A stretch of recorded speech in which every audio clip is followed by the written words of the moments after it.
Okay, so this lecture is going to be about the first chapter of class 12th physics, which is named as electric charges and fields.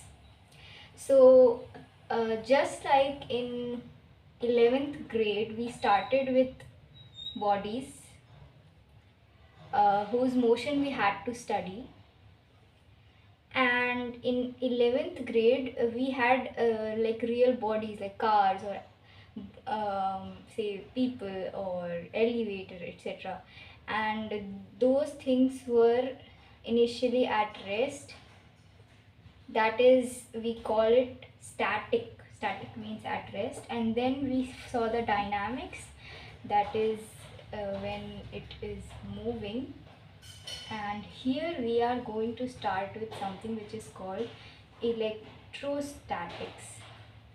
Electrostatics basically means that the electro, that is the charge, and plus statics, which means at rest or not moving. So we are going to be dealing with charges that are at rest, and in that we are going to see the charges, electric charges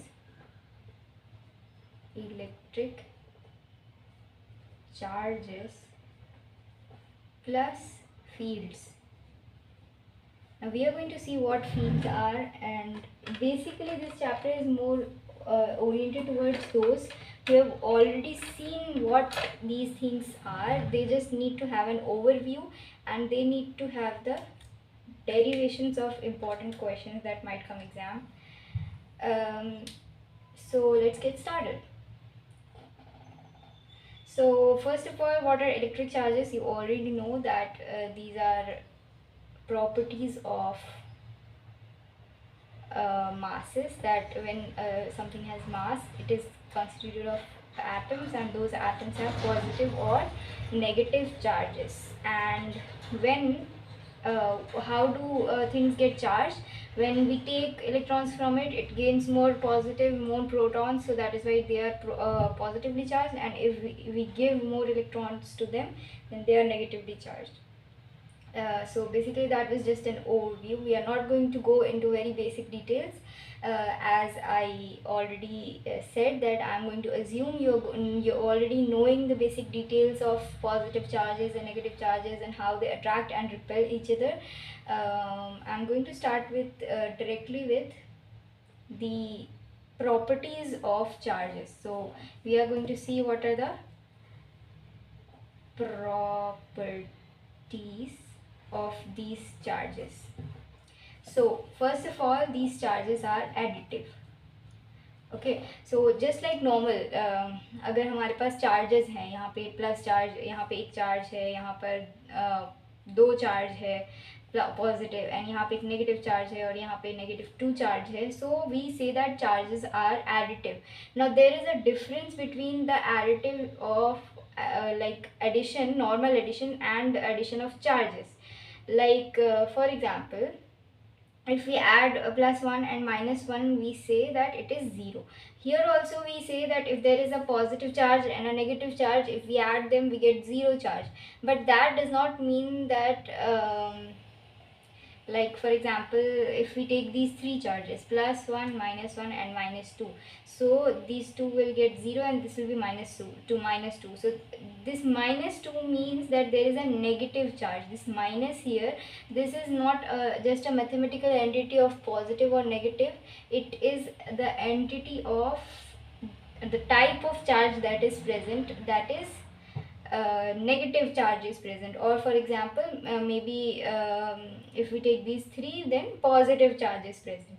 So the charge has magnitude. This is called magnitude, and it does not have direction. This minus does not represent any direction, so it is not a vector quantity. This minus is representing the type of charge that is present here. So this is a very, very basic concept, but it is important to just notice it, because we often tend to overgo things and don't notice these things.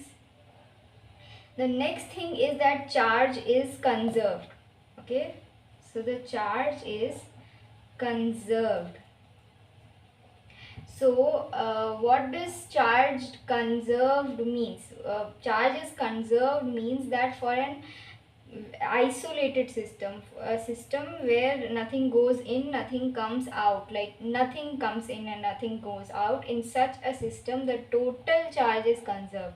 So the total number of positive and the total number of negative that is present inside the system is constant. That is what we mean by conserved. So this does not mean that if there is an isolated system, suddenly वहाँ पे एक minus charge pop out करके आ जाता है और हम बोलते हैं कि अरे वहाँ पे तो माइनस चार्ज बन गया, because minus charge can not be created, it can not be destroyed either.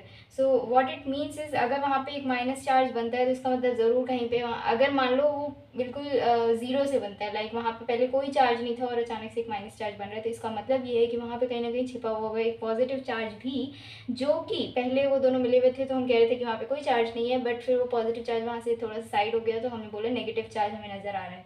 तो ऐसा सिर्फ आइसोलेटेड सिस्टम होगा, पॉइंट टू बी नोटेड. ऐसा नहीं कि पता चला कहीं पे भी अरे यहाँ पे तो चार्जेस बन रहे हैं, जा भी रहे हैं, वो डिस्ट्रॉय या क्रिएट नहीं हो रहे हैं, बस इलेक्ट्रॉन्स वहाँ पे से रिमूव या ऐड हो रहे हैं, तो इसीलिए हम आइसोलेटेड सिस्टम की बात करते हैं. Next property we are having is the quantisation of charge. Quantisation, यहाँ पे एक मैं थोड़ी सी फिलोसफिकल बात करूँगी, बिकॉज यूजुअली ये क्वेश्चन हमें मे भी बॉदर करे, बट बहुत ज़्यादा इम्पॉर्टेंट नहीं है, but very basic. What is this quantization actually mean? Like यहाँ पे तो चार्जेस है ना, बट नॉर्मली क्वांटाइजेशन का क्या मतलब होता है? तो मैं एक एग्जांपल देना चाहूँगी इस वर्ड के यूजेज के बारे में, कि यूजुअली कभी कभी पॉलिटिक्स में ये वर्ड क्वांटाइजेशन यूज़ होता है. कैसे यूज़ होता है? Such that the law was quantized. Okay, what this actually means is, like literally means is something is quantized means, मान लो अगर एक लॉ क्वांटाइज हुआ तो मान लो पहले एक लॉ था जो इस तरीके से दिया हुआ था, अब वो क्वांटाइज हुआ, इसका मतलब ये होता है कि उसमें कुछ चेंजेस किए गए. ठीक है, तो क्वांटाइजेशन का मतलब ये होता है कि उसमें कोई चेंज करना, ना यूल से no, this is wrong, because quantization of charge means that we are going to have quanta or units of charges, and then we are going to have the charges in multiples of e. I know that what that means, but I'm trying to explain the literal meaning of quantization and how I'm going to relate it to what we have already known of quantization. Quantization means adding any change, like adding a change. So what used to be known was, कि पहले हमें लगता था कि charge जो है वो कुछ भी कितना भी हो सकता है, हम उसको 1 डाल दो 1 आ जाएगा, 2 डाल दो 2 आ जाएगा, 3 डाल दो 3 आ जाएगा, तो कितना भी हो सकता है, आधा चार्ज भी हो सकता है. बट देन एक्सपेरिमेंट्स हुए एंड स्टडी हुई and we came to know कि चार्ज आधा नहीं आ सकता. अगर एक इलेक्ट्रॉन का चार्ज है तो एक इलेक्ट्रॉन का चार्ज आएगा या फिर एक प्रोटॉन का चार्ज आएगा, लेकिन आधे इलेक्ट्रॉन का चार्ज नहीं आ सकता, बिकॉज आधा इलेक्ट्रॉन ही एग्जिस्ट नहीं कर सकता है. तो यानी कि हमने अपनी इस थियोरी में कि पहले की चार्ज वाज नॉट क्वांटाइज्ड, अगर चार्ज क्वांटाइज नहीं है तो हम उसे कहते हैं कि वो कॉन्टीन्यूअस है. Continuous is like flow of water है. फ्लो ऑफ वाटर लाइक अगर पानी फ्लो कर रहा है कंटिन्यूसली तो हम कितना भी पानी उसमें से इतना पानी मतलब एक अमाउंट ऑफ पानी उसमें से ऑब्टेन कर सकते हैं, that is known as continuous. But हमने उसमें चेंज किया. हमने क्या चेंज किया? हमने बोला कि नहीं, चार्ज जो है, चार्ज को हम क्यू से रिप्रेजेंट कर रहे हैं, वो ई की मल्टीपल्स में ही आ सकता है, क्योंकि इलेक्ट्रॉन्स और प्रोटॉन्स तोड़े नहीं जा सकते हैं, ना काटे जा सकते हैं आधे में.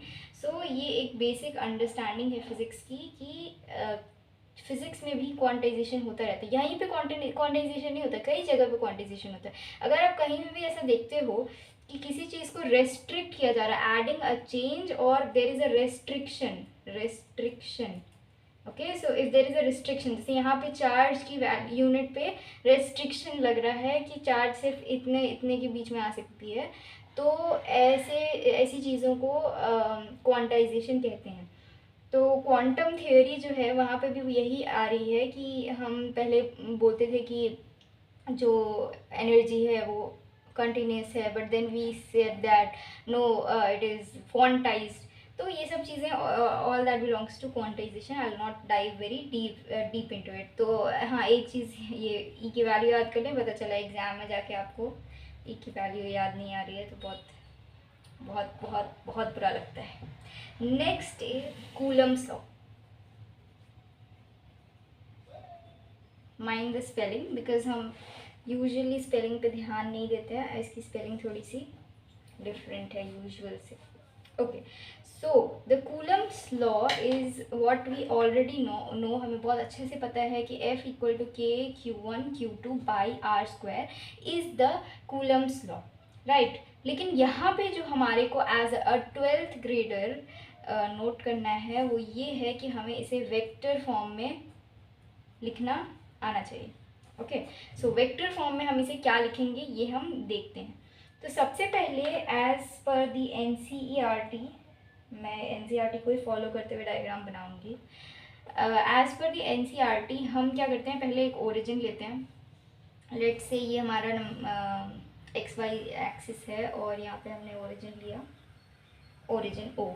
Now there is one charge Q1 and there is one charge Q2 and this is Q1 and this is Q2.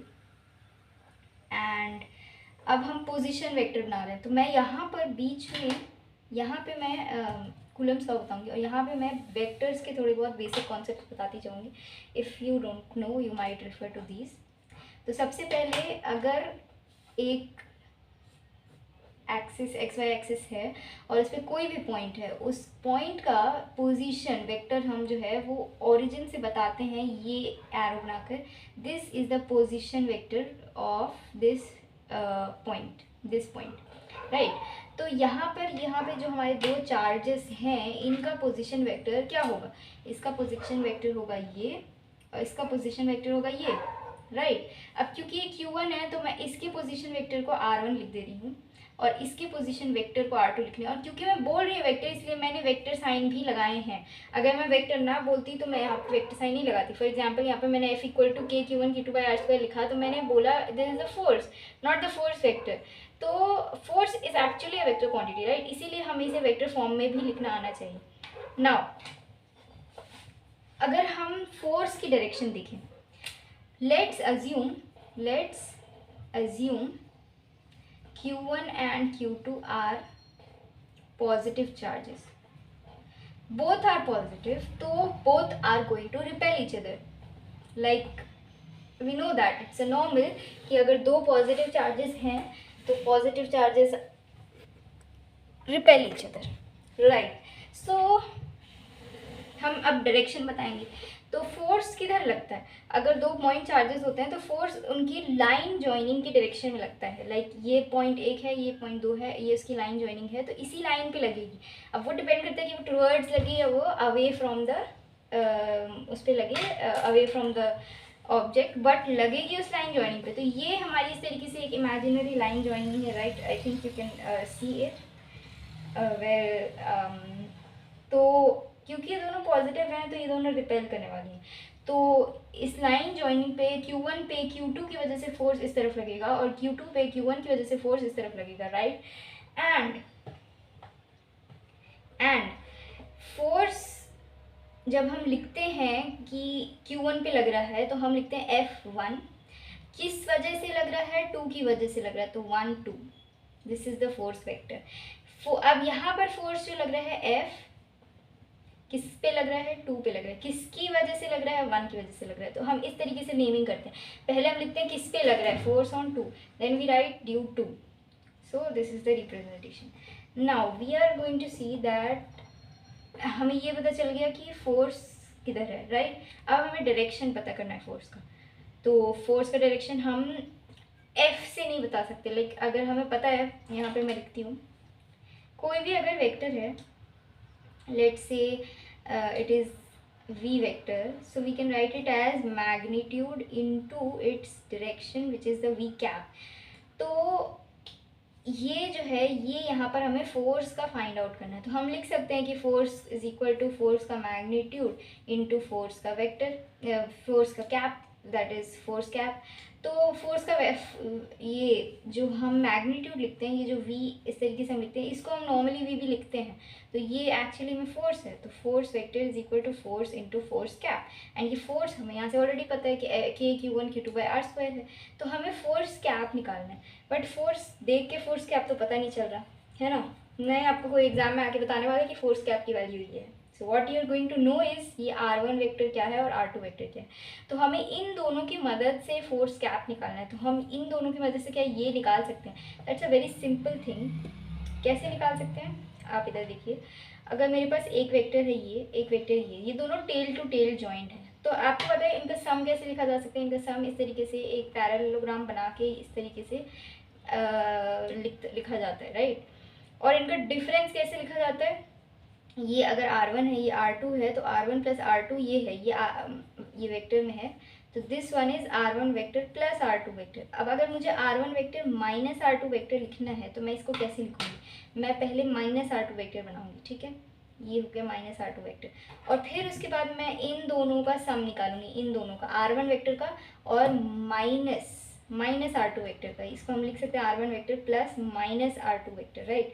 तो इनका सम इस तरीके से यहाँ पे आएगा, राइट। और ये वेक्टर है। अब वेक्टर्स को हम स्पेस में ना कहीं भी लेके जा सकते हैं। ये जो हम यूजुअली वेक्टर्स से खेलते हैं ये डीलोकलाइज्ड होते हैं, इनका कोई फिक्स पोजीशन नहीं होता है।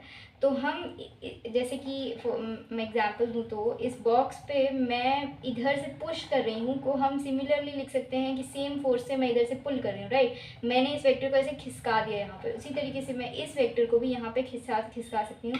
तो मैं क्या लिख रही हूँ कि दिस वेक्टर ओवर हियर, है ना, ये होता ना, this vector over here, this red vector can be written as r vector is equal to r1 vector minus r2 vector, right। तो उसी तरीके से अब यहाँ पे ध्यान दीजिए, ये कैसे लिख रहे हैं हम, एरो हमने बनाई है r2 से r1, लिखा है हमने r1 माइनस r2, तो उसी तरीके से यहाँ पे बनाएंगे। तो एरो हम बना रहे हैं 2 से 1, लिखेंगे हम इसे 1 माइनस 2। Is that clear. तो ये वेक्टर जो है ये इस डायरेक्शन में, और ये किसके डायरेक्शन में, ये F12 के डायरेक्शन में, एम आई राइट। तो हम लिख सकते हैं कि ये जो फाइनल हमारा फोर्स है r1 vector minus r2 vector, ये in the direction of F12 है ना, तो हम इसको लिख देते हैं कोई r12, ठीक। मतलब जैसे ये है ना r1 माइनस r2, हमने इसको कुछ भी r लिखा तो हम इसको कुछ और भी लिख सकते थे, तो हमने इसका नाम दे दिया r12। क्यों, क्योंकि ये 12 की डायरेक्शन में है ना, तो नेमिंग मैचिंग हो जाएगी, F12 r12, ठीक। अब हमें अगर इसकी डायरेक्शन निकालनी है तो इसकी डायरेक्शन क्या होगी, r12 की डायरेक्शन होगी r, इसका कैप, और इसका कैप होता एक्चुअली में क्या है, अगर ये कैप निकालना है तो कैप एक्चुअली में होता है 4 वेक्टर अपॉन इट्स मैग्नीट्यूड। ये हमारा वेक्टर है, तो r1 vector minus r2 vector upon इसका मैग्नीट्यूड, हम इसका पहले लिखते, इसका वेक्टर अपॉन इसका ही मैग्नीट्यूड, फिर हम उसको इक्वल टू इसका वेक्टर अपॉन इसका मैग्नीट्यूड, इसका magnitude r1 vector minus r2 vector का मैग्नीट्यूड। अब ये जो वैल्यू है ना, ये हम निकाल सकते हैं अगर हमारे क्वेश्चन में दिया हुआ है कि लेट्स से गिवन है r1 vector is equal to 2i cap plus 3j cap plus 4k cap and r2 vector is equal to i cap plus 2j cap minus k cap. अगर मान लो ऐसी value दी हुई है तो हम r1 minus r2 निकाल सकते हैं, इसमें से इसे माइनस कर देंगे, सिंपल। तो i में से i माइनस होगा, j में से j माइनस होगा, k में से k माइनस होगा, एंड फिर उसका हमें उसका मैग्नीट्यूड निकालना होता, तो हम उसका मैग्नीट्यूड r2 माइनस कैसे निकालते, इसको माइनस अगर करते हैं तो ये आएगा आई कैप प्लस 5j माइनस कर रहे हैं प्लस j कैप प्लस करेंगे तो प्लस 5k कैप। अब इसका मैग्नीट्यूड कैसे निकालते हैं, इसका मतलब i के पीछे जो कोफिशिएंट है उसका स्क्वायर प्लस j का कोफिशिएंट का स्क्वायर प्लस k का कोफिशिएंट का स्क्वायर, तो ये का रूट, तो 1 + 1 + 25 का रूट, इस तरीके से हमारे पास ये भी आ जाएगा। तो दिस इज कैलकुलेशन पार्ट, मैं यहाँ पे वो नहीं ले रही हूँ। तो हम इसको कैसे लिख सकते हैं, अब हम फोर्स वेक्टर को फाइनली कैसे लिखेंगे, अगर मैं फोर्स 1 2 का लिख रही हूँ, force 1 2 vector is equal to इसका magnitude. What is the magnitude? हमें पता है 1/4 पाई एप्सिलॉन नॉट, क्योंकि k is equal to 1/4 pi epsilon naught Q1 Q2 by r square. अब आर स्क्वायर एक्चुअली में क्या है? ये इस वेक्टर का मैग्नीट्यूड है ना, राइट? तो इस वेक्टर का मैग्नीट्यूड ये है, तो r1 माइनस r2 वेक्टर का मैग्नीट्यूड का होल स्क्वायर. और फिर हम इसका डायरेक्शन लिखेंगे, यानी ये क्या पार्ट, तो ये हम लिखेंगे r1 vector minus r2 vector by इसका r1 ये. अब हम यूजुअली इसको क्या करते हैं ना, इससे मल्टीप्लाई कर देते हैं तो क्यूब में आ जाता है, बट फिर हम कंफ्यूज हो जाते हैं कि क्या ये formula k/1 q2 by are cube है. नहीं है, वो एक्चुअली वेक्टर फॉर्म है. निकल इसलिए क्योंकि ये एक्चुअली में एक बहुत बड़ा कैप है, ये एक डायरेक्शन है. तो हम इसको फाइनली अगर साफ साफ लिखें तो यूज ब्लू. ये जो पार्ट हमने लिखा है ये कैलकुलेशन के लिए, लेकिन अगर हम बिना कैलकुलेशन के लिखेंगे, सिर्फ एग्जाम में इसको वेक्टर फॉर्म में लिखेंगे, तो हम लिखेंगे F12 is equal to 1/4 pi epsilon naught Q1 Q2 by r square magnitude square r1 minus r2. r1 minus r2 को हमने r12 लिखा था ना, हम वही r12 से चलेंगे. r12 स्क्वायर मैंने वेक्टर इसलिए नहीं लगाया क्योंकि ये एक मैग्नीट्यूड है, ठीक. उसके बाद हम r12 का कैप लिख देंगे यहाँ पे. r12 का कैप वही हमने यहाँ पे लिखा था ना, हमने वो फुल फॉर्म में ये लिखा. तो ये फुल फॉर्म है for solving questions if r1 vector and r2 vector are given in the form of ijk. If there is nothing given and you just need to write the Coulomb's law in the form of vector form, you are going to write this. ठीक. तो उसके लिए आपको क्या लिखना होगा? आपको ये डायग्राम बनाना होगा, आपको r1 r2 दिखाना होगा, आपको ये दिखाना होगा कि ये वेक्टर आपने r12 लिया है. r12 को आप इस तरीके से ये लिख के दिखा सकते हैं, और फिर आप ये फॉर्मूला डायरेक्ट लिख लेंगे, तो you are done with your solution, right. अब अगर हमें F21 लिखना होता है, तो F21 की डायरेक्शन क्या थी? F12 के ऑपोजिट थी, यानी ये जो R12 है इसके ऑपोजिट डायरेक्शन होगी. तो R मान लीजिए अगर हम इस वेक्टर को R21 लिखते हैं, तो R21 is equal to minus R12 होती ना, तो हम वहाँ पे बस F21 is equal to 1/4 pi epsilon naught Q1 Q2 by R21 का होल स्क्वायर R21 कैप, और फिर हम उसको लिख सकते हैं 1/4 pi epsilon naught Q1 Q2 by. अब R21 की मैग्नीट्यूड तो बराबर है ना, तो हम इसको R12 का होल स्क्वायर लिख सकते हैं. और 21 जो है वो एक्चुअली में माइनस, मतलब डायरेक्शन तो माइनस में है, तो इसको R21 माइनस R12 लिखते, तो फिर उससे आ जाता है हमारा F21 is equal to minus F12. तो वो एक्चुअली में ट्रू है. यहाँ पे F12 अगर इस तरफ लग रहा है तो F21 दूसरी तरफ लग रहा है. Simple. Okay, so this is how we prove the और actually just form the Coulomb's law in vectorial form. Now the next thing is forces between multiple charges. Force between multiple charges. Now it's a very simple concept. Force between multiple charges में मुझे बस एक चीज़ बतानी है जो important है, वो ये है कि अगर मेरे पास 1 2 3 चार्जेस हैं, ठीक है, तो हम क्या बोलते हैं कि there is something in charges which is known as superposition. Okay, superposition. अब ये हम लिख सकते थे चार्जेस की प्रॉपर्टीज़ में भी कि charges follow the rule of superposition. What this says is कि अगर मेरे पास 3 चार्जेस हैं, मान लो Q1, मान लो Q2, मान लो Q3, तो Q1 पे फोर्स लग रहा है एक Q2 की वजह से, एक Q3 की वजह से. Q2 की वजह से इस डायरेक्शन में इस तरीके से लग रहा है, Q3 की वजह से इस डायरेक्शन में लग रहा है. तो ऐसा नहीं है कि Q1 Q2 पहले थे तो Q1 पे फोर्स ये वाली लग रही थी, अब Q3 आ गया तो भाई ये कम या ज़्यादा हो गया, या फिर इसमें कोई भी ऑल्टरेशन नहीं आएगा, कुछ भी ऑल्टरेशन नहीं आएगा. Q1 पे Q2 जो लगा रहा था वही लगाएगा, अब Q3 का एक्स्ट्रा लगेगा.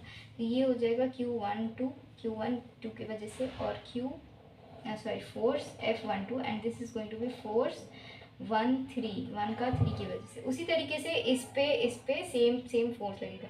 Now we have to keep in mind कि फोर्सेस आर वेक्टर. तो यहाँ पे अगर फोर्स इधर लग रहा है और एक इधर लग रहा है, तो हमें यहाँ पे मान लो एक अगर क्वेश्चन में दिया होता कि एक इलेक्ट्रिक ट्रायंगल है, तो ये एंगल 60 डिग्री बन रहा होता, तो हमें इसका सम फोर्स अगर पूछेगा टोटल कितना लग रहा है, तो हम ये दोनों ने ऐड करके बता देंगे कि फोर्स लग रहा है। We are going to write कि इनका फोर्स जो है वो एक्चुअली में इनका वेक्टर सम है, और वो ये पार्ट है। अब इसको सॉल्व करने के दो तरीके हैं, या तो आप इस फोर्स को ही कंपोनेंट कर दो, यहाँ पे इसका कॉस थीटा वाला और यहाँ पे इसका मतलब ये थीटा निकाल कर, इस तरीके से ये थीटा निकाल के, ये इसका कॉस कंपोनेंट, ये इसका साइन कंपोनेंट, ये इसका कॉस कंपोनेंट, ये इसका साइन कंपोनेंट, तो ये दोनों या तो कैंसिल हो जाएंगे, यूजुअली कैंसिल हो जाता है, और ये दोनों ऐड हो जाएंगे। तो इस तरीके से कंपोनेंट करके इजीली निकल जाता है। या हम डायरेक्टली वेक्टर फॉर्मूला यूज़ कर सकते हैं, which is force net is equal on 1 is equal to f12 square plus f13 square plus 2f1213 cos theta। तो हम ये भी यूज़ कर सकते हैं, but that is a better way to solve it.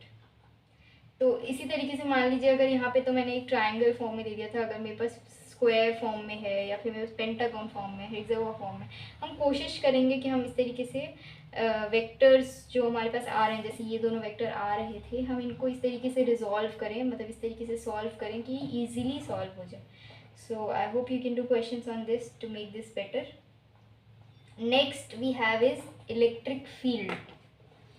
Next thing we have in this is electric field. So हमने chapter का नाम लिखा था electric charges and field. Charges वाला पार्ट हम कंप्लीट कर चुके हैं, चार्जेस के बारे में जो भी करना था वो कंप्लीट कर चुके हैं। अब हम पढ़ रहे हैं इलेक्ट्रिक फील्ड।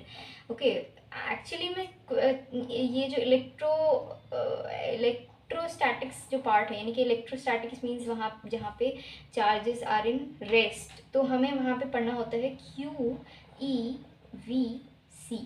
ठीक है, Q मतलब होता है चार्ज, उसके बाद हम पढ़ते हैं इलेक्ट्रिक फील्ड, उसके बाद हम पढ़ते हैं पोटेंशियल, और फिर उसके बाद हम कैपेसिटेंस निकालते हैं। You get to know this in the further chapters. मतलब यही पढ़ना होता है, पहले क्यों निकाला होता है, फिर उससे इलेक्ट्रिक फील्ड निकालते होती है, उस फील्ड से हम पोटेंशियल निकाल सकते हैं, और पोटेंशियल से हम सी निकाल सकते हैं। So this is the order of electrostatics you are going to study. तो इलेक्ट्रिक फील्ड के बारे में हम पढ़ते हैं। ठीक है, इलेक्ट्रिक फील्ड क्या है, एक चार्ज अगर रखी हुई है तो उसके आसपास वो फोर्स लगा रही है। ठीक है, तो वो फोर्स तो वैरी कर रही है डिस्टेंस के अबाउट, राइट। अगर मैंने एक चार्ज यहाँ पे रखा है तो यहाँ पे फोर्स और यहाँ पे फोर्स और फिर वहाँ पे फोर्स वैरी कर रही है। तो और फिर अगर मैं चार्ज जो अपना लेके आती हूँ वो 1 रखती है, 2 रखती है, 3 रखती है, तो उसके हिसाब से फोर्स वैरी कर रही होती है। लेकिन मान लो मैं ये बोलती हूँ कि मुझे एक ऐसा फॉर्मूला चाहिए जिससे आप दे दो मुझे, ठीक है, मैं ले लेती हूँ, उसी को मैं ई कह रही हूँ। वो बिल्कुल वैसी है जैसी ग्रेविटेशनल कांस्टेंट जी थी। ठीक है, आप रिलेट करने की कोशिश करो, this is a very fun relation. Earth के सरफेस पे जी के वैल्यू 9.8 या फिर 10 for approximation for lazy people होती है। ये सेंटर से यहाँ पे जी की वैल्यू इस पूरे स्फीयर में कांस्टेंट है, राइट। उसी तरीके से मैं कहना चाहती हूँ कि एक चार्ज है और उस चार्ज की एक स्फीयर बन रही होगी, उस स्फीयर के अराउंड जो इलेक्ट्रिक फील्ड है, ये जो जी होता था ना, ये एक्चुअली में ग्रेविटेशनल फील्ड होता था जिसको हम स्मॉल जी कहते थे, और हम क्या बोल देते थे कि force equal to m g होता है, राइट। उसी तरीके से मैं कहना चाह रही हूँ कि एक सेंटर पे चार्ज है, चार्ज के एक आर डिस्टेंस के स्फीयर पे इलेक्ट्रिक फील्ड, ग्रेविटेशनल नहीं इलेक्ट्रिक फील्ड कांस्टेंट क्या है वो अगर आप मुझे बता दोगे तो मैं आपको फोर्स बता सकती हूँ, क्यू ई हो जाएगी। जैसे एम जी होती थी वैसे क्यू ई हो जाएगी। That is the simple reason हम इलेक्ट्रिक फील्ड का यूज़ करते हैं, क्योंकि हमें हमेशा हमारे पास जो चार्ज है वो नहीं पता होता ना क्या है।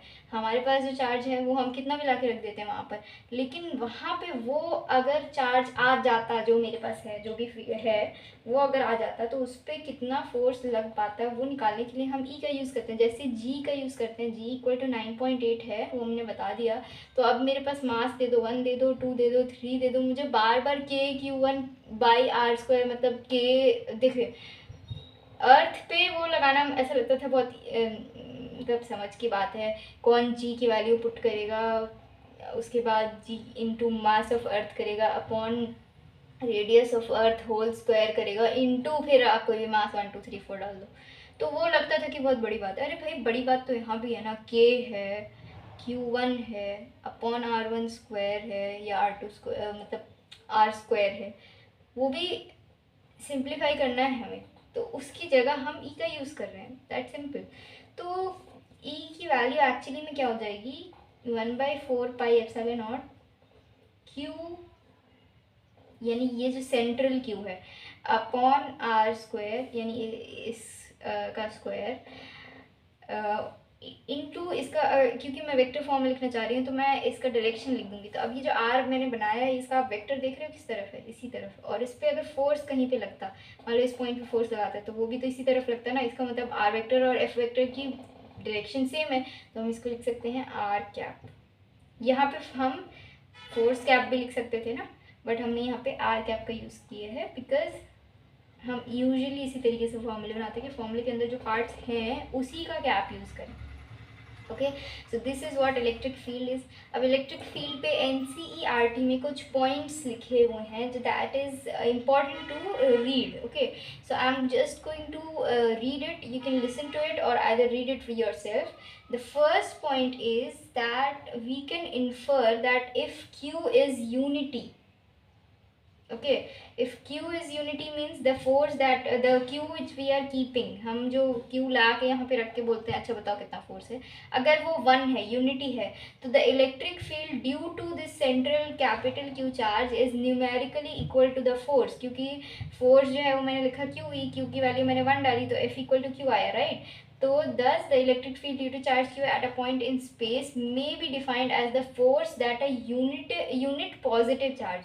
अब मैंने यूनिट पॉजिटिव चार्ज क्यों बोला, क्योंकि पॉजिटिव चार्ज पे इस तरीके से फोर्स आउटवर्ड्स लगती, नेगेटिव चार्ज पे तो अंदर लगती ना, तो फिर डायरेक्शन चेंज हो जाएगा, फोर्स जो है वो अंदर लग रहा है लेकिन इलेक्ट्रिक फील्ड बाहर की तरफ है इस चार्ज की वजह से। इस चार्ज का फील्ड एक ही डायरेक्शन होगा, फील्ड या तो अंदर होगा या बाहर होगा, इसका फील्ड बाहर है, वो क्यों माइनस में आ रहा था इसीलिए उसका अंदर में लग रहा था, राइट। ये बात मैं फोर्स में कूलम्स लॉ में भी बताना चाहती थी कि कूलम्स लॉ में आपको अगर डायरेक्शन पता करना होता है ना, तो आप अगर क्यू की वैल्यू मैग्नीट्यूड के साथ और डायरेक्शन के साथ, यानी डायरेक्शन नहीं आई एम सॉरी, क्यू है एक स्केलर क्वांटिटी, राइट, तो -2 लिखने का मतलब ये है कि नेगेटिव चार्ज है, बट अगर आप वहाँ पे नेगेटिव चार्ज पुट करते हैं, -2 पुट करते हैं ना, तो वो एक्चुअली में डायरेक्शन ऑफ फोर्स बताती है। ओके, सिमिलरली यहाँ पे भी ई की डायरेक्शन यहाँ पे क्यू के उधर ही है, क्योंकि एक पॉजिटिव चार्ज इलेक्ट्रिक फील्ड वो सारे चार्जेस को इस तरीके से पॉजिटिव चार्जेस को रिपेल कर रहा है, ये एक एजम्पशन मान लिया हमने, तो पॉजिटिव चार्ज में रिपेल कर रहा है तो ई उस तरफ है लेकिन फोर्स इस तरफ लगेगा क्योंकि नेगेटिव चार्ज आएगा। Okay, so I'm going to repeat this. Electric field due to charge capital Q at a point in space may be defined as the force that a unit positive charge would experience if placed at that point. The charge which is producing the electric field is known as the source charge, and the charge which tests the effect of the source charge is called the test charge. Note that the source charge capital Q must remain in the original location. However, if a charge small q is brought at any point around Q is bound to experience an electric force due to Q also. कहने का मतलब ये है कि ये जो हम Q दूसरा वाला है वो मैंने यहाँ पे रखना था, पहले मैं बोलती हूँ यहाँ पे रख देती हूँ मैं, तो कैपिटल क्यू की वजह से स्मॉल क्यू पे एक फील्ड लग रहा है, तो क्या स्मॉल क्यू की वजह से कैपिटल क्यू पे एक फोर्स नहीं लग रहा होगा, लग रहा होगा, बिल्कुल लग रहा होगा। तो अर्थ पे अगर ऐसा होता था तो हम क्या बोलते थे कि अर्थ पे एक आदमी खड़ा है तो अर्थ आदमी पे फोर्स लगा रहा है mg, आदमी अर्थ पे एक फोर्स लगा रहा है mg, बट mg अर्थ का कुछ नहीं बिगाड़ पा रहा because it is too big. तो उसी तरीके से लेकिन चार्जेस तो इतने बड़े नहीं होते हैं, या फिर हम दूसरे चार्ज जला रहे तो छोटे नहीं होते, बल्कि एक्चुअली में हो जाता है कि यही बड़ा हो जाता है और यही छोटा हो जाता है, तो ऐसा तो होता नहीं है। तो हम कोशिश करने की ये कोशिश करते हैं, ये जो दूसरा चार्ज लाएं ये हम अप्रॉक्सीमेटली ज़ीरो की तरफ इसका वैल्यू हो, यानी कि एक बहुत छोटी वैल्यू हो इसकी, 0.00000001 कूलम चार्ज हो। एक्चुअली ये भी मैंने बहुत बड़ा बताया, क्योंकि कूलम एक्चुअली में एक बहुत बड़ा नंबर है। यूजुअली जो हम चार्जेस लेते हैं ना, आप क्वेश्चंस में अपने देखना, आप अपने जितने भी क्वेश्चन सॉल्विंग पेपर्स होंगे उसमें देखना, चार्ज की वैल्यू हमेशा दी होगी, चार्ज 1 माइक्रो कूलम और 1 nano coulomb, and micro usually, and second one is 9 micro coulomb etc. So हम इलेक्ट्रिक फील्ड को और कैसे लिख सकते हैं, हम इसको लिख सकते हैं F अपॉन Q, यहाँ पे से आया ना F इक्वल टू Q ही है, तो E को क्या लिखेंगे, F बाई Q, तो E equal to F by Q, जहाँ पर हम ये बोल देते हैं कि Q इज़ अप्रॉक्सीमेटली ज़ीरो। ये LIM का मतलब होता है लिमिट, लिमिट मतलब कि हम वही लिमिट कर दे रहे हैं Q को ज़ीरो की तरफ। ये मैथ्स वाले ज़्यादा अच्छे से समझ पा रहे होंगे, बायो वाले थोड़ा कम समझ पा रहे होंगे, but that's okay, this is very reasonable. जैसे मैंने अर्थ का बताया कि आदमी अर्थ पे भी फोर्स लगाता, मान लो आदमी की जगह जुपिटर को ला के रख देते, तो क्या अर्थ नहीं मूव कर जाती, तो अर्थ मूव कर जाती तो उसकी वजह से वो दूर जाता, तो फिर फील्ड की वैल्यू चेंज हो रही होती, आर्ट चेंज हो रहा था ना, यहाँ पे आर्ट चेंज हो रहा है, फील्ड चेंज होने लगी, तो फिर तो सारा जो हमारा सॉल्व करने का जो रीज़न था वो ख़त्म हो गया। तो हम या तो इस क्यू को किसी तरीके से अटका के रखेंगे, बेटा तुम अटको, या हम इसको ही इतना छोटा कर दें कि वो अटका ही रह जाए, वो हिले ही ना फिर, राइट। तो इस तरीके से हम लिखते हैं ना। Second point, I ask you to read it yourself, and the third point as well. And now अच्छा चलो मैं ये बता देती हूँ।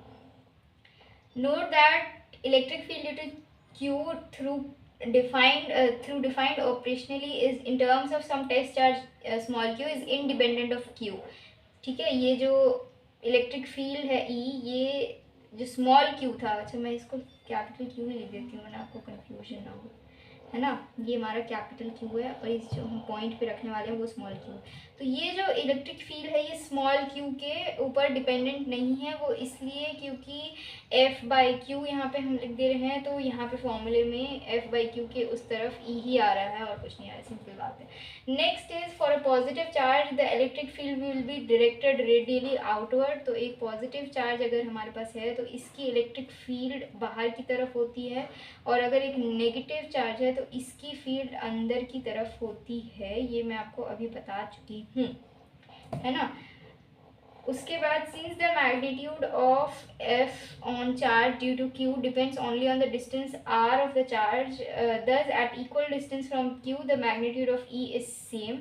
ये यही वाली बात है कि अर्थ के अगर स्फीयर माना जाए तो अर्थ के चारों तरफ G की वैल्यू कॉन्स्टेंट होती है, इसकी वजह से उसी तरह से Q की वैल्यू एक स्फीयर के अराउंड Q की वजह से जो E की वैल्यू है इलेक्ट्रिक फील्ड है वो भी कांस्टेंट होती है। इसे हम बोलते हैं spherical geometry,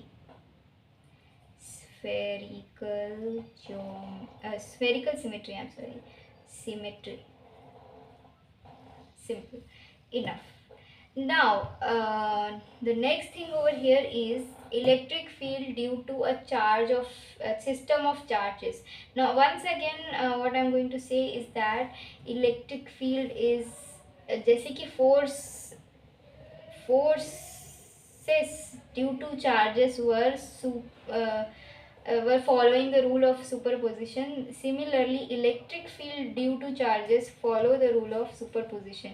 Electric field due to charges follow superposition. What superposition meant was, मैं पहले ही बता चुकी हूँ कि एक की वजह से दूसरे पे जो इलेक्ट्रिक फील्ड लग रही है वो तीसरे की वजह से नहीं अफेक्ट होती है, ठीक है।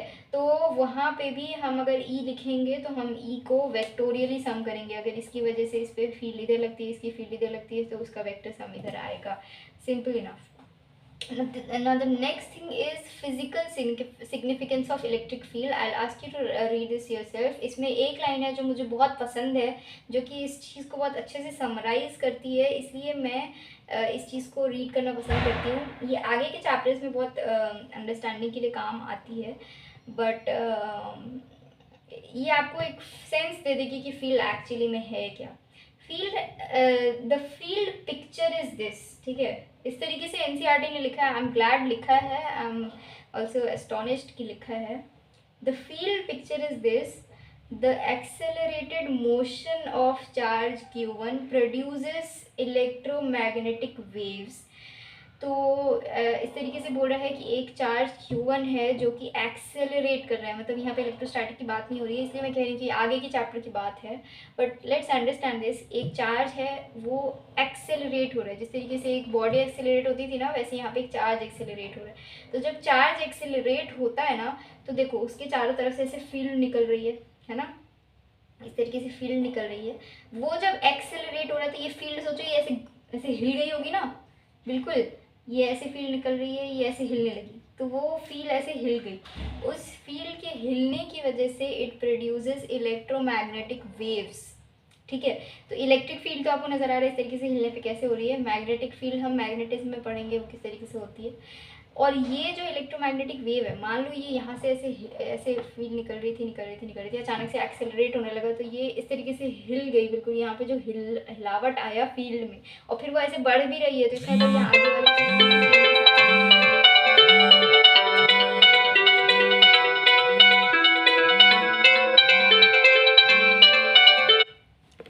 राइट।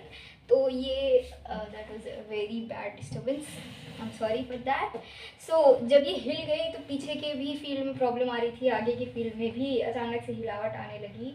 तो ये जो हिलावट डिस्टर्बेंस इन द फील्ड आया, इसी को इलेक्ट्रोमैग्नेटिक वेव कहते हैं, which propagates with the speed of light. What why speed of light? Because speed of light actually में light is also electromagnetic wave, it is also a disturbance in the electromagnetic field and reaches Q2। अब हम थोड़ा सा उधर चले गए थे ना, थोड़ा सा मूवमेंट पे, हम एक्चुअली वापस आ जाते हैं, हम चले आते हैं दो चार्जेस पे, this is Q1, this is Q2। ये Q1 जब ऐसे मूव करके आ रही है तो ये एक इलेक्ट्रोमैग्नेटिक वेव लेती हुई आ रही है, और फिर then which then propagates with the speed of light reach Q2 and force on Q2 is applied। Okay, तो Q2 जो है, मैं ये नहीं बोल रही कि Q2 के पास, Q1 जो है वो Q2 के पास जा रहा है, Q1 कहीं भी जा रहा है। ये Q1 जहाँ जा रहा है, इस तरीके से फील्ड जनरेट हो रही है, एक फील्ड इस तरीके से जनरेट हुई, इसको जाके ऐसे धक्का सा लगा, ठीक है, वही धक्का जो है वो फोर्स लगाती है Q2 पर। और notion of field elegantly accounts for the time delay. मतलब टाइम डिले का क्या मतलब है यहाँ पर, कि ये फील्ड जो है ये ऐसा नहीं है कि यहाँ पे जैसे ही इसका स्विच ऑन किया वहाँ पे फोर्स लग गई, नहीं, फील्ड टाइम के साथ इस तरीके से बढ़ के जाके लगती है। और even though electric and magnetic fields can be detected only by there effects on charges. मतलब हमें थोड़ी ना पता बीच में क्या हो रहा था, हमें थोड़ी ना दिख रहा है, हम इस पे क्या इफेक्ट लगा, मान लो इस पे हमें इफेक्ट लगा ऐसे ढुश से ऐसे मतलब फोर्स लगा उस पर, तो वो कितना लगा फोर्स, उससे हमने डिटेक्ट किया कि कितना लग रहा है। लेकिन एक्चुअली में ये जो फील था ना, जो इसमें से निकल रहा था, ये ऐसा नहीं है कि ये इस चीज़ पे डिपेंड कर रहा है कि इस पर कितना फोर्स लग रहा है, नहीं, ये इंडिपेंडेंट है। ये नहीं भी होता तो वहाँ पे एक ढश था, लेकिन वो ढश दिखाई नहीं दिया हमें, बट वहाँ पे ये था तो नज़र आ गया। तो ये जो इलेक्ट्रिक फील्ड है ना, ये एक इंडिपेंडेंट डायनामिक एंटिटी है जो कि एनर्जी भी ट्रांसपोर्ट करती है। अब ये कैसे करती है, क्या करती है, तो इलेक्ट्रोमैग्नेटिज्म में हम पढ़ते हैं, but this is a very beautiful thing. ये जो चीज़ फैली, ये एक्चुअली मैं अपने साथ एनर्जी कैरी कर रही थी, तो यहाँ पे जब वो आई तो ढिश किया, तभी तो इसको मूव किया ना, उसके अंदर कुछ एनर्जी थी तो ही तो ये मूव हुई, वरना ये क्यों मूव होती, ये मूव नहीं होती। तो इसका मतलब वो एक एनर्जी भी कैरी कर रही है। और इसीलिए एक टाइम डिपेंडेंट इलेक्ट्रोमैग्नेटिक फील्ड अगर शॉर्ट इंटरवल में ऐसे ऑन करके ऑफ कर दिया जाए, मान लो इसको हल्का से हिला के ऑफ कर दिया जाए, तो वो इलेक्ट्रिक फील्ड उसकी प्रोपोगेट हो रही है, कहीं जाके ख़त्म हो गई होगी, मान लीजिए, क्योंकि एनर्जी तो ख़त्म, मतलब डैम्प हो जाती है, कम हो जाती है, इधर उधर लाइट में, साउंड में, इधर उधर डिस्ट्रीब्यूट हो जाती है, ख़त्म तो नहीं होती, because energy can neither be created not be destroyed, तो it can only be converted into one form from another. तो यहाँ पे इलेक्ट्रिक एनर्जी जो है वो एक्चुअली में दूसरी किसी एनर्जी में कन्वर्ट हुई। अच्छा हाँ, एनर्जी से याद आया, हमारे चैप्टर में यहाँ Q, E, V, फिर U भी आता है, यहाँ पे U भी आता है जो कि एनर्जी को अकाउंट करता है। Now the next thing we are going to see over here is electric field lines. ये जो यहाँ पे मैंने बनाया है, ये एक्चुअली में फील्ड लाइंस ही को मैंने रिप्रेजेंट किया है ताकि हमें आसानी हो। तो हम फील्ड, जो फील्ड है ना, वो पहले हम फील्ड बोल रहे थे, जैसे जी है तो जी कभी ऐसे बनाया हुआ देखा है कि जी इस तरीके से अर्थ है, अर्थ इस तरीके से फील्ड लाइंस लगा रही है, नहीं लगाई, मतलब एक्चुअली अर्थ ऐसे नहीं लगाती है, अर्थ है, अर्थ इस तरीके से फील्ड लाइंस लगा रही है। हमने ऐसा कभी नहीं बोला। क्यों नहीं बोला? वो बहुत सिंपल सा रीज़न है ये, इसलिए क्योंकि gravitational force is a only attractive force, वो कभी भी रिपेल नहीं करती है। अर्थ हमेशा दूसरे प्लैनेट्स को अट्रैक्ट ही करेगा, इंसान को अट्रैक्ट ही करेगा। ग्रेविटेशनल फोर्स रिपेल कर ही नहीं सकती है, वो उसकी नेचर है। लेकिन इलेक्ट्रिक फील्ड की नेचर है कि वो रिपेल भी कर सकती है और अट्रैक्ट भी कर सकती है। तो जब वो अट्रैक्ट कर रही है तो मुझे पता चल रहा था अर्थ की तरह अट्रैक्ट कर रही है, बट वो रिपेल कर रही है तो मुझे कन्फ्यूजन होने लगा। तो मैंने बोला कि मैं एक डायग्राम बनाऊंगी जिसमें मैं इन लाइंस को दिखाऊंगी, और इन लाइंस का मतलब ये होगा कि वो किधर उस पर फोर्स लगाती अगर वो होती तो। जैसे अर्थ पे अगर मैं यहाँ पे एक आदमी खड़ा कर दूँ और मैं ये फील्ड की डायरेक्शन अंदर की तरफ दिखा रही हूँ, इसका मतलब ये है कि उस आदमी पे अंदर की तरफ ही एक फोर्स लगेगा। उसी तरीके से अगर एक पॉजिटिव चार्ज है, this is a positive charge, तो पॉजिटिव चार्ज की वजह से जो फोर्स होगी दूसरी एंटिटी पे, वो बाहर की तरफ होगी। अगर वो पॉजिटिव हुआ तो, ये हमारी एजम्पशन है कि पॉजिटिव हुआ तो बाहर की तरफ होगी, तो ऑटोमेटिकली नेगेटिव हुआ तो माइनस हो जाएगा। वो मैग्नीट्यूड ही है। वो एक तरीके से this is a beauty of nature की माइनस की वजह से वो अट्रैक्टिव शो हो जा रहा है। तो अगर इस तरीके से हम डायग्राम बनाते हैं तो इसकी वजह से जो फोर्स लगेगा वो इलेक्ट्रिक फील्ड लगेगी, वो बाहर की तरफ होगी, और इसकी वजह से अंदर की तरफ होगी। तो this acts like our earth, right. ये मत कहना कि अर्थ की तरह तो ग्रेविटेशनल फोर्स है, no, this is electrostatic force. I am just telling you that the nature is attractive both here it is repulsive, ये रिपेल कर रहा है। तो इलेक्ट्रिक फील्ड लाइंस के बारे में जो ये बात होती है वो ये होती है कि क्योंकि देखिए, अगर आप इस एरिया में मान लो मैं ये बहुत सारी बनाती हूँ, ठीक है, आप समझ जाना कि ये सारी बाहर की तरफ है और ये इधर जो है वो सारी अंदर की तरफ है। तो अगर मैं इस पॉइंट पे देखूँ और सेम एरिया में इस पॉइंट पे देखूँ, तो अब देखो यहाँ पे मेरे को नज़र आ रही है 4 लाइन जा रही है, यहाँ पे मुझे नज़र आ रही है आई गेस 1 या 1.5 लाइन जा रही है, ठीक है। तो इस एरिया में बहुत ज़्यादा फोर्स लगेगी और इस एरिया में बहुत कम फोर्स लगेगी। अब ये मत सोचना ये अलग अलग एरिया है, ये एरिया बिल्कुल सेम है। सिमिलरली अगर मैं यहाँ पे एक एरिया बनाऊँ और एक मैं यहाँ पे एरिया बनाऊँ, तो यहाँ पे एक भी फील्ड लाइन मुझे नहीं नज़र आ रही है, मतलब जा रही है उनकी लाइन, मुझे नज़र नहीं आ रही है, और यहाँ पे एक जा रही है, तो इसका मतलब यहाँ पे ज़्यादा फोर्स लगेगा और यहाँ पे कम लगेगा। अब वो अट्रैक्टिव है रिपल्सिव है, वो डिपेंड करता है कि पॉजिटिव है नेगेटिव है। यहाँ पे पॉजिटिव थी तो यहाँ पे बहुत ज़्यादा रिपेल करेगी, मतलब पास लेके जाओ बहुत जोर की रिपेल करेगी, यहाँ तक लेके जाओ तो बहुत उतनी रिपेल नहीं करेगी। उसी तरीके से यहाँ पे लेके जाओ बहुत जोर की अट्रैक्ट करेगी, यहाँ पे लेके जाओ बहुत जोर की अट्रैक्ट नहीं करेगी। अगर मैं पॉजिटिव चार्ज लेके जाती हूँ, नेगेटिव चार्ज लेके जाती हूँ तो उल्टा हो जाएगा, vice versa. Okay, next is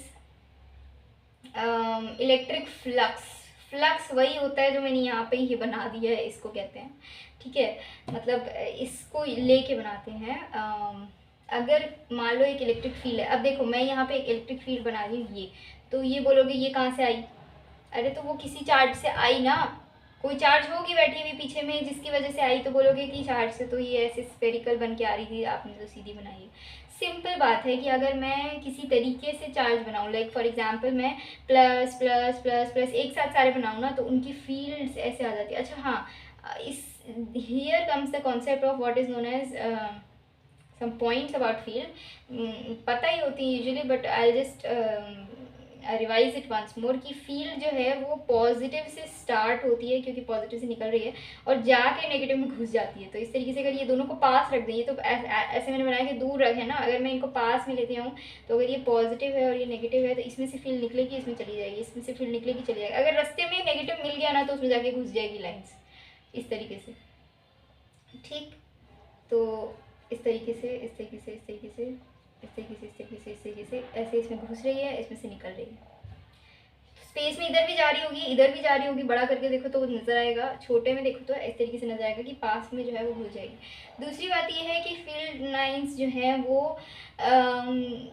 कभी भी एक दूसरे को क्रॉस नहीं करते हैं। मान लो अगर मेरे पास ये फील्ड लाइन है एक, ये फील्ड लाइन है दूसरी, अगर ये अगर क्रॉस कर गए तो इसका मतलब ये है कि इस पॉइंट पे फील्ड यहाँ पे फोर्स इधर भी लग सकता है, इधर भी लग सकता है, इधर भी लग सकता है, इधर भी। अब ये दोनों तो डायरेक्शन था, तो मैं अगर बोल देती हूँ पॉजिटिव चार्ज और यहाँ पे पॉजिटिव है तो बोलोगी ये हो सकती है या ये हो सकती है। ऐसा तो नहीं हो सकता ना कि एक चार्ज की वजह से एक ही पॉइंट पे दो अलग अलग फोर्सेस लग रहे हो, तो इसलिए इसका मतलब ये गलत है। इसका मतलब फोर्स कभी फील्ड लाइन्स कभी भी एक दूसरे को कट नहीं करती हैं। उसके बाद ये है कि अगर एक चार्ज फ्री रीजन है, मान लो ये रीजन है, ठीक है, यहाँ पे चार्जेस थे ना, मैं बोलती हूँ इस रीजन में चार्ज नहीं है, ऑफकोर्स नहीं है, तो इस रीजन में इलेक्ट्रिक फील्ड लाइंस जो है वो जो इसमें से आ रही हैं, ऐसे निकल के आ रही हैं, मान लो इसकी इसकी इसकी वजह से ऐसे जा रही थी, इसकी वजह से ऐसे जा रही थी, ऐसे करके ऐसे घुस रही होगी, तो वो हमेशा कंटिन्यूअस होगी, इस तरीके से कंटिन्यूस होगी, कभी भी ऐसे आके टूट के फिर चली नहीं जाएगी। टूटेगी तो कहाँ टूटेगी, टूटेगी तो किसी चार्ज पर टूटेगी ना, किसी चार्ज में घुसेगी या किसी चार्ज से निकलेगी, तो वहाँ पे वो टूट ही नहीं सकती है, टूट नहीं सकती है। इसका मतलब क्या है कि कंटिन्यूस लाइंस होती हैं। And the last point is that कि इलेक्ट्रिक फील्ड लाइंस कभी भी क्लोज लूप नहीं बना सकती। ये सिमिलर है इससे कि अगर क्लोज लूप बनाया तो इस पॉइंट पे जहाँ पे वो मीट करेगी, यहाँ पे फील्ड ऐसे थी, यहाँ पे फील्ड ऐसे है, तो वो मीट कर ही नहीं सकती है ना, बिकॉज एक ही चार्ज से एक फील्ड निकल के वापस नहीं जा सकती, क्योंकि पॉजिटिव से निकलती है, पॉजिटिव में कभी घुसती नहीं है, तो वहाँ पे कभी घुस ही नहीं सकती है, राइट। तो ये एक्चुअली में है ऐसा कि एक फील्ड लाइन अपने आप को कट कर रही है, तो अपने आप को कट कर रही है, वहाँ पे भी उसकी जो टैंजेंट है वो दो तरफ बन रही है, फोर्स इधर भी लग रही है, इधर भी लग रही है, वो नहीं हो सकती इसके सिमिलर, तो ये नहीं हो सकता, ठीक है। तो अब हम आते हैं इलेक्ट्रिक फ्लक्स पे। तो यहाँ पे ये जो मैंने इलेक्ट्रिक फील्ड बनाई है ना, ये एक्चुअली में बनाई है, अगर बहुत सारे पॉजिटिव चार्जेस ले लो ना तो उनकी फील्ड लाइन से वो मिलेंगे। अब मिलेंगे तो मिक्स तो हो नहीं सकते ऐसे ही एक दूसरे में, ऐसे इधर इसके फील्ड लाइन्स ऐसे थे, इसके फील्ड लाइन्स ऐसे करके घुस गए, इंटरसेक्ट कर गए। That is very very very wrong. यहाँ पे मैं एक बहुत बड़ा सा रेड मार्क बना देती हूँ ताकि समझ में आए कि ये बहुत रॉन्ग है ना। तो वो घुस के ऐसे नहीं बना सकते, तो वो क्या करेंगे, वो ऐसे आएंगे आएंगे आएंगे एक दूसरे के ऐसे करके एक एडजस्टमेंट लगाएंगे, और वो एडजस्टमेंट इस तरीके का स्ट्रेट लाइन नज़र आएगा। तो इस स्ट्रेट लाइन में मान लो मैं एक एरिया लेती हूँ ए, ठीक। तो इस एरिया में फ्लक्स को हम दिखाते हैं इस तरीके से, फाई से फ्लक्स इज इक्वल टू होता है ई इंटू ए, यानी कि इस पे इलेक्ट्रिक फील्ड कितना लग रहा है इंटू इसका एरिया कितना है, और ये इंटू जो है ये एक्चुअली में एक डॉट प्रोडक्ट है, तो डॉट प्रोडक्ट होता है ई ए कॉस थीटा, ठीक है। तो अगर मैं ये जो एरिया वेक्टर क्या होता है, एरिया वेक्टर आप लोगों को पता होगा कि area is always perpendicular to the surface, तो ये एरिया वेक्टर है, और ई वेक्टर भी इधर ही लग रहा है ना, तो इनके बीच का एंगल 0 है, cos 0 इज 1, तो हम यहाँ पे बोल सकते हैं कि इसका फ्लक्स ई ए है।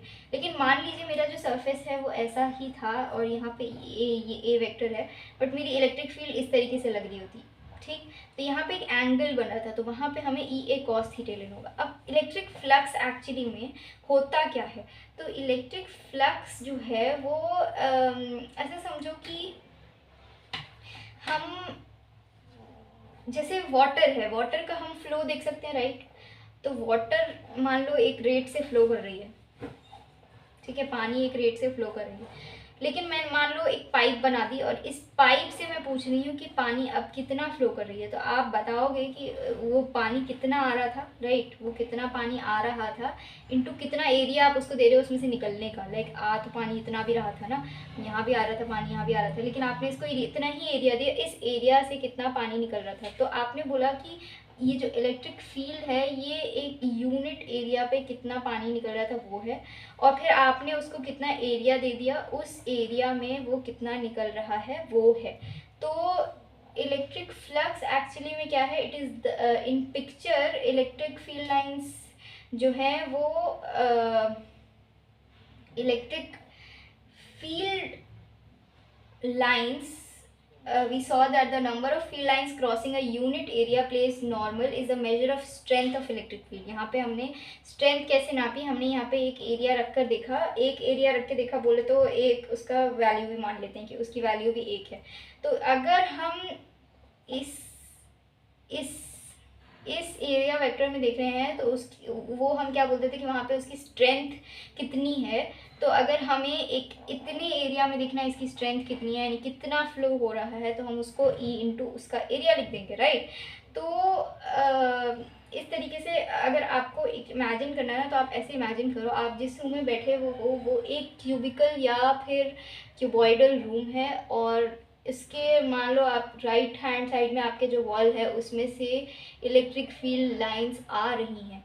तो इलेक्ट्रिक फील्ड लाइन ई इंटेंसिटी क्या आ रही है, ठीक है, इंटेंसिटी मतलब होता ही है उसका, वो कितना जोर लगा के आ रही है। ई इंटेंसिटी क्या आ रही है और कितने एरिया में आ रही है, वो उस एरिया में आ रही है जिस एरिया का आपका वो वॉल है। फिर वो फील्ड लाइंस आपको पास होते हुए इस तरीके से आगे जा रही है, और दूसरी वॉल आती है ऑपोजिट पैरेलल, और उससे वो पास हो जाती है। अब मान लो कि ये जो वॉल है ये इस तरीके से आपके तो परपेंडिकुलर, आप जैसे बैठे हुए उसके परपेंडिकुलर है, आप परपेंडिकुलर ना बैठो, ये जो स्ट्रेट वॉल थी वो ऐसे हो जाए, ऐसे हो जाए।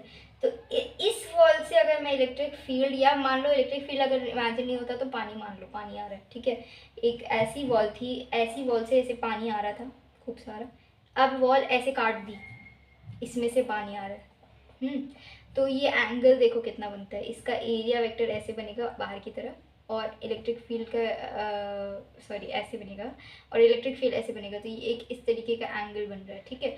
और इस तरीके के एंगल में ये और ये, राइट, इस तरीके के एंगल में, या फिर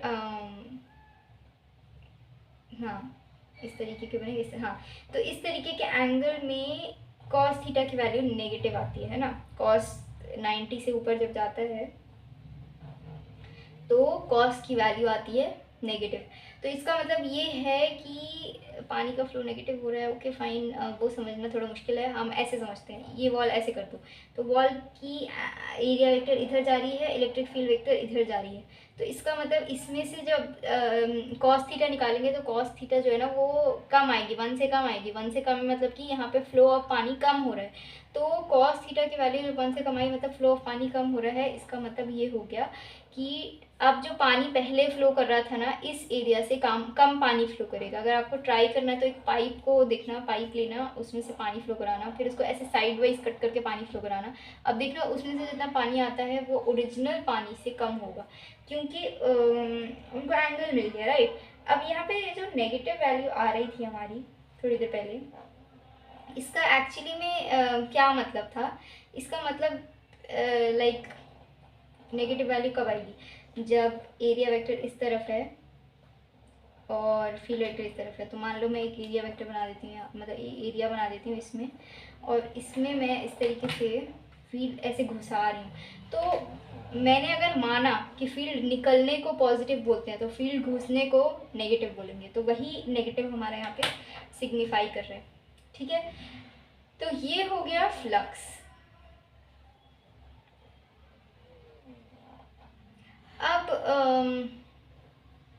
उसके बाद जो पार्ट आता है हमारा वो आता है इलेक्ट्रिक डाइपोल का, एंड आई गेस हम यहाँ पे स्टॉप करेंगे and electric dipole and Gauss को नेक्स्ट टाइम कंटिन्यू करेंगे।